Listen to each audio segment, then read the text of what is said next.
नमस्कार सगळ्यांना. सुवर्णा पाटील ब्लॉग्समध्ये तुमचं खूप खूप मनापासून स्वागत आहे. तर आज तर आहे मस्त सगळ्यांची गटारी असेल, कारण की उद्यापासून श्रावण चालू होतं. तर आजच्या दिवसात आपण पण नॉनव्हेजची रेसिपी करणार आहे, कारण उद्यापासून श्रावण चालू होते. तर माझा श्रावण असतो. मिस्टर पहिले पाळायचे, आता नाही पाळत, पण तरी घरात मी आणू देत नाही श्रावणामध्ये. तर आज मी आणले कोळंबी. तर आपण आज सोप्पा आणि पटापट होणारा कोळंबीची बिर्याणी किंवा कोळंबीचा भात, तुम्ही काही म्हणा, कुकरमध्ये करणार आहे मी आज. तर कोळंबीची बिर्याणी कुकरमध्ये करणार आहे. तर त्यासाठी काय काय साहित्य लागतं आधी ते बघून घेऊया. तर कोळंबीची बिर्याणी बनवण्यासाठी लागणारे बासमती तांदूळ, पण हा मी अख्खा बासमती नाही घेतलेला आहे, हा मी तुकडा बासमती असतो ना तो घेतलेला आहे. कोळंबी आज मी मोठी कोळंबी आणली आहे.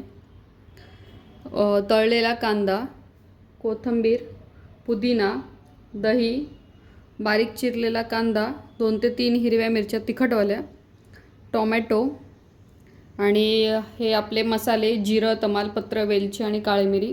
जास्त मसाले पण नाही टाकणार आहे. मीठ, आलं लसूण पेस्ट. हा बिर्याणी मसाला आहे, तर याच्यामध्ये सगळे मसाले असतात, त्यामुळे मी जास्त खडे मसाले नाही टाकत. लाल तिखट. आता आपण साहित्य बघितलं, तर यानंतर आपण करणार आहे की जी मी कोळंबी घेतली आहे तिला मी स्वच्छ धुवून घेणार आहे आणि त्या कोळंबीला छान असं मॅरिनेट करायला ठेवणार आहे. त्यामध्ये मसाले टाकणार आहे, दही आणि काही मसाले टाकणार आहे. तर बघा, इथे मी एक भांडं घेतलंय, त्यामध्ये कोळंबी टाकून घेते.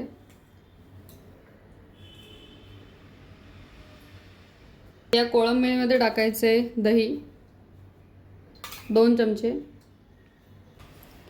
त्यानंतर टाकायचे आलं लसूण पेस्ट थोडीशी, मतलब अर्धा चमचा.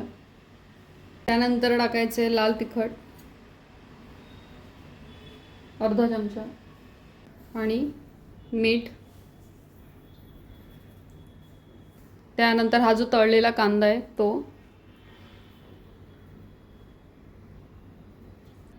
ही जी पुदिन्याची पानं आहे ही कुस्करून टाकायची, थोडीशी हातानेच तोडून टाकायची.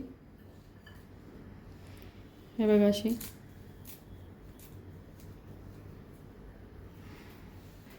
नंतर शेवटी बारीक चिरलेली कोथिंबीर.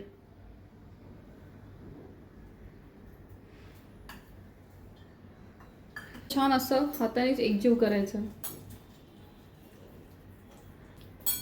सगळं कोळंबीला हे मसाले सगळं लावून घ्यायचं.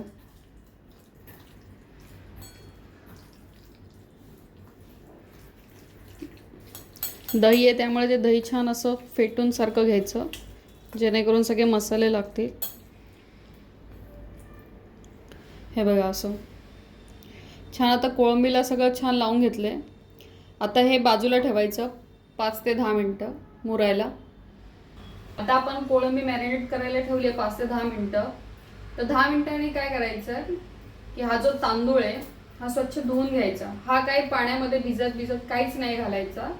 आपण डायरेक्ट कुकरला करणार आहे, त्यामुळे भिजत वगैरे काहीच नाही घालायचा. A few moments later. आता 10 मिनिटं झाली, आपलं छान मॅरिनेट पण झालंय. आता मी एका पातेल्यामध्ये पहिले पाणी गरम करायला ठेवते. मी पातेलं घेतलंय, हे पाणी गरम करून घेते.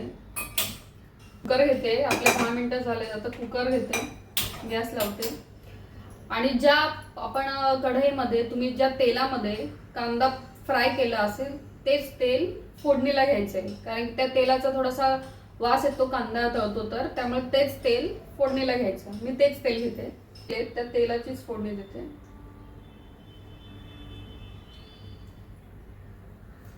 मी तांदूळ पण छान स्वच्छ धुवून घेतलाय. आता आपलं तेल तापलंय, त्याच्यामध्ये फोडणी द्यायला चालू करूया. आता तेल तापलंय आपलं. आता याच्यामध्ये टाकायचे पहिले हे मसाले. गॅस कमी करायचा, छान हलवून घ्यायचं. या 2 ते 3 हिरव्या मिरच्या, त्यानंतर बारीक चिरलेला कांदा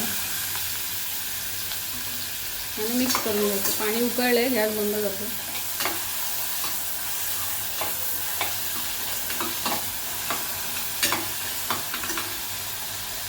कांदा छान परतू द्यायचा. त्यानंतर टाकायचे आलं लसूण पेस्ट,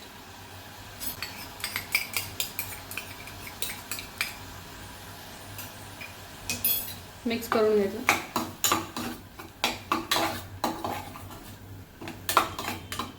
आता कांदा बघा छान असा नरम झाला की मग त्याच्यात बाकीचे मसाले टाकायचे. लाल तिखट, आपला बिर्याणी मसाला मिक्स करून घ्यायचा. याच्यात आपण हळद नाही टाकत आहे, तुम्हाला टाकायची ते टाका, पण मी नाही टाकत हळद बिर्याणीमध्ये सहसा. यानंतर बारीक चिरलेला टोमॅटो,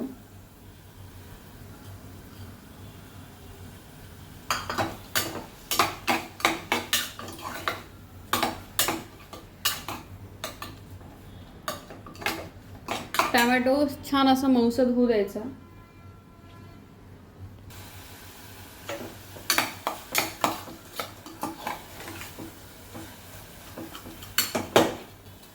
की त्यानंतर बारीक गॅसवरच 1 चमचा दही टाकायचा. तर छोटा चमचा असेल तर 2 आणि मोठा असेल तर 1 चमचा. आणि दही टाकल्या छान असं मिक्स करून घ्यायचं बारीक गॅसवर. गॅस मोठा नाही करायचा.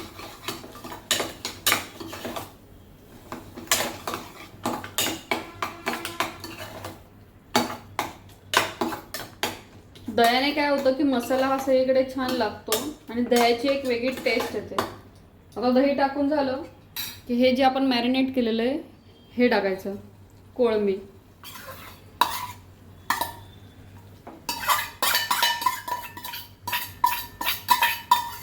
याची टेस्टने कोळंबी खूप छान लागते. हे टाकलं त्याच्यानंतर मिक्स करून घ्यायचं.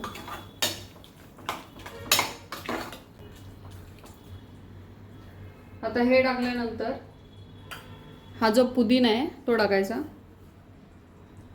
तुकडे करून. थोडीशी कोथिंबीर,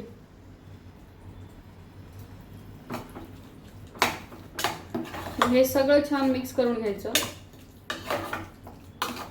हा मसाला बघा छान असा मसाला होतो.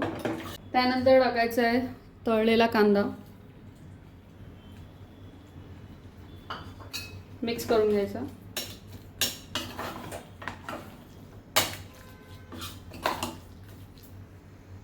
आणि त्यानंतर शेवटी टाकायचा आहे हा तांदूळ बिर्याणीचा. हा मी भिजत वगैरे काहीच घातला नाही आहे, फक्त धुवून घेतलेला आहे फोडणी द्यायच्या आधी. आणि हा माझा तुकडावाला आहे त्यामुळे याला पाणी खूप कमी लागतं. तुमचा अख्खा असेल तर तुम्ही त्या अंदाजाने टाका. मिक्स करून घ्यायचं. आता गॅस मोठा करायचा.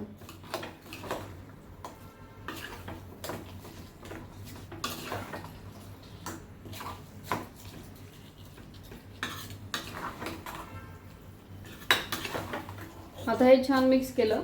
आपलं सगळ्यात शेवटी राहिले मीठ, चवीनुसार मीठ.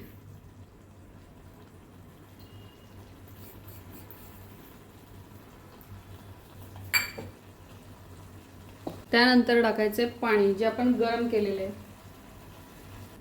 जे गरम केलेलं पाणी होतं ते मी हे कोळंबीचे जे मॅरिनेट करायला ठेवलेलं त्यामध्येच टाकलंय. त्यामुळे हे सगळा मसाला जो आहे तो छान असा पाण्याला लागून ते वाया जाणार नाही. आता मिक्स करून घ्यायचं. तर तुमच्या तांदूळाला किती पाणी लागेल त्या हिशोबाने पाणी टाका. माझा छोटा ग्लास तांदूळ होता तर मी 1 ग्लासला त्याच्यानंतर थोडंसं वर असं पाणी टाकलंय. हे बघा तांदूळ बुडेल असं. आपलं सगळं साहित्य मिक्स करून झालेलं आहे. एकदा परत हलवून घेते. कुकरचं झाकण लावून घेते. आता याला मीडियम गॅसवर, आता मी गॅस मीडियम केला. याला फक्त एकच शिट्टी होऊ द्यायची. 1 शिट्टी झाली की गॅस बंद करायचा. 1 शिट्टीवर बिर्याणी छान होते, फुलते. तर आपण वाट बघूया आता 1 शिट्टीची. A few moments later. आता आपली 1 शिट्टी झाली आहे. आता मी गॅस बंद करते आणि कुकर पूर्ण थंड होऊ द्यायचं. त्याच्यानंतरच बिर्याणी उघडून बघायची. आता आपले कुकर थंड झालंय. ह्याला वाफ पण निघाली आहे. आता आपण कुकर उघडूया.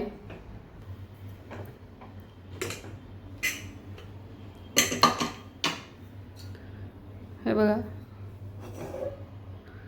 आपली बिर्याणीचा मसाला आणि बिर्याणी छान झाली आहे. हे बघा पाणी पण बरोबर झालेलं आहे.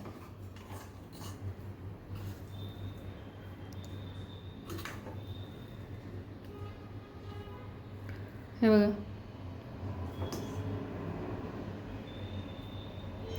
आता मी एका प्लेटमध्ये काढून घेते. तर हे बघा गरमागरम आपली कोळंबी बिर्याणी किंवा कोळंबीचा भात तयार आहे. आपण पटकन होतो आणि गरम खूप छान लागतो. आणि कोळंबी अशी मच्छी आहे ना की ज्याचा वास आणला तरी पण घरभर पसरतो आणि बनवताना पण घरभर पसरतो. तर या गटारीला तुम्ही काय केलं ते सांगा. या गटारीला मी शॉर्टकट मारलाय कारण की परत दुसऱ्या दिवशी उरलं तर कोण खायला नाहीये. तर मी छान अशी बिर्याणी केली आहे. या खायला. भेटूया पुढच्या व्लॉगमध्ये.